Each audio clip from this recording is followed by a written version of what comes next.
Recentemente eu li um artigo sobre a relação entre a arquitetura tradicional e o bem-estar psicofísico das pessoas. O artigo começa com uma crítica feita pelo australiano Nikos Salingaros, um matemático e polímata conhecido pelo seu trabalho e pesquisas em teoria urbana. A crítica é a seguinte: a arquitetura e o urbanismo carecem de uma cultura que incentive acadêmicos e profissionais a adotarem uma prática fundamentada em evidências. O que isso quer dizer? Que muitos profissionais estão basicamente cagando e andando para a ciência. Não se importam com o impacto que as paisagens urbanas, que o design urbano gera nas pessoas a curto e longo prazo. Bem, enquanto eu li esse artigo eu não podia parar de pensar, cara, se tá difícil pro australiano, imagina pro brasileiro. Com o avanço da ciência surgiu uma ferramenta biométrica que também é usada para rastreamento ocular. Essa ferramenta basicamente te mostra para onde as pessoas olham, para onde elas estão olhando. Isso poderia ser usado para realizar muito mais estudos com o objetivo de compreender o impacto das paisagens urbanas no nosso cérebro. Porém, isso é fortemente ignorado. Salingaros explica que isso acontece por vários motivos. E um deles é o medo de que, com as conclusões obtidas por meio desses estudos, os arquitetos tenham que deixar de lado a sua ambição por inovação acima de tudo.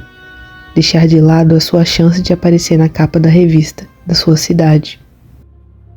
Pensa comigo, você ama projetar cidades e ruas feias e cinzas, e em um belo dia você descobre que a ciência provou que seus projetos têm um impacto negativo na saúde física e emocional das pessoas. E daí você se vê forçado a decidir: fazer projetos positivos para as pessoas ou fazer um projeto que irá chocar e quebrar paradigmas, fazendo com que você seja um novo arquiteto a ganhar o Prêmio Pritzker. O Prêmio Pritzker, claro. Ok, ouro.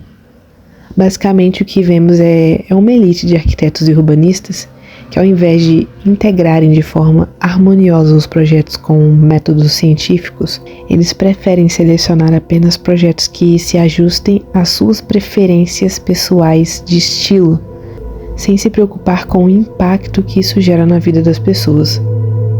Eu presencio isso na faculdade de arquitetura, inclusive se você é estudante de arquitetura e urbanismo e presencia coisas parecidas, deixe aí nos comentários, me conte seu relato. Eles basicamente gostam da ciência quando ela lhe convém. É como a história dos muros. Há um fato que os muros não colaboram de forma direta com a segurança de uma rua e das pessoas que estão passando por ela, e nem com a saúde psicofísica das pessoas. E mesmo assim, em bairros localizados em cidades com índice quase zero de criminalidade, você irá se deparar com ruas e mais ruas muradas, um verdadeiro labirinto, tornando elas inóspitas e hostis. De noite não há uma alma penada com coragem de passar em um lugar desses, ainda que seguro, e de dia não há atrativos, além de paredes marrons, cinzas e brancas. Toda vez que eu toco nesse tipo de assunto no canal, aparece um arquiteto engomadinho que mora na cobertura de um prédio num bairro nobre da sua cidade e que viaja para o exterior de 5 em 5 anos para me dizer que eu não compreendo a cultura da rua. Se tem uma coisa que ficou clara para mim depois que eu comecei a estudar arquitetura e urbanismo, é que há uma romantização muito grande da favela, da pobreza, menos da ciência. A favela só é legal no filme. Aqui é o Brasil!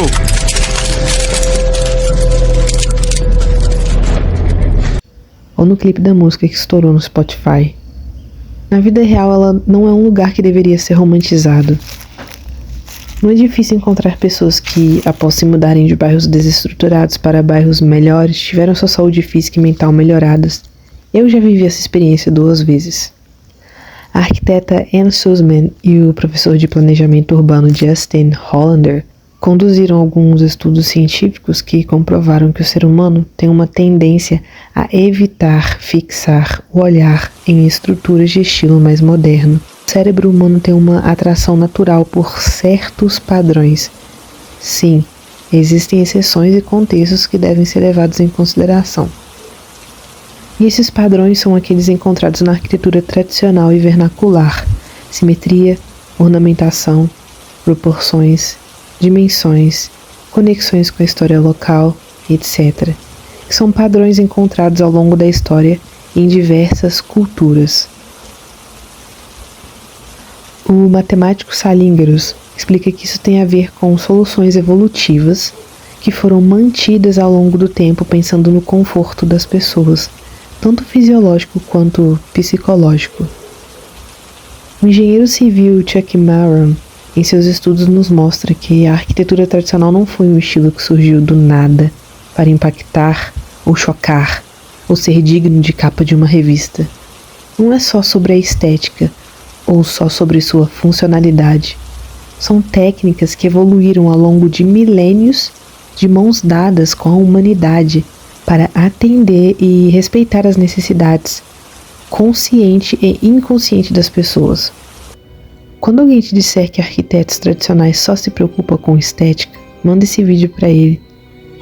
O arquiteto, urbanista e historiador Almantas Samalavicius nos mostra que o modernismo surgiu com uma promessa de chocar, de revolucionar a cultura humana, ignorando todo o conhecimento, cultura e ciência que surgiram, se desenvolveram e evoluíram ao longo dos séculos para se adaptarem ao ser humano, e que muitas vezes as suas promessas continuaram intangíveis.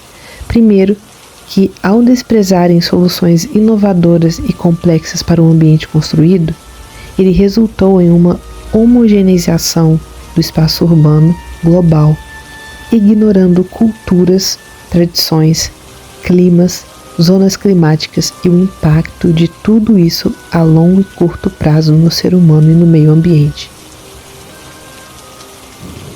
O movimento modernista ignorou uma sabedoria de gerações e negligenciou as dimensões psicológicas e sensoriais que fazem parte da experiência humana com o espaço. Tudo isso para chocar e revolucionar. O modernismo silenciou a arquitetura como mediadora cultural e emocional, tornando-a rígida e friamente padronizada. Em vez de fortalecer o vínculo do ser humano com o mundo ao seu redor, muitas vezes ela criou paisagens urbanas que alienam, desconectam e fragmentam as comunidades. Agora, se isso teve um impacto grande em países desenvolvidos e melhor estruturados, como vocês pensam que foi aqui no Brasil? Vejo vocês no próximo vídeo. Laura aqui.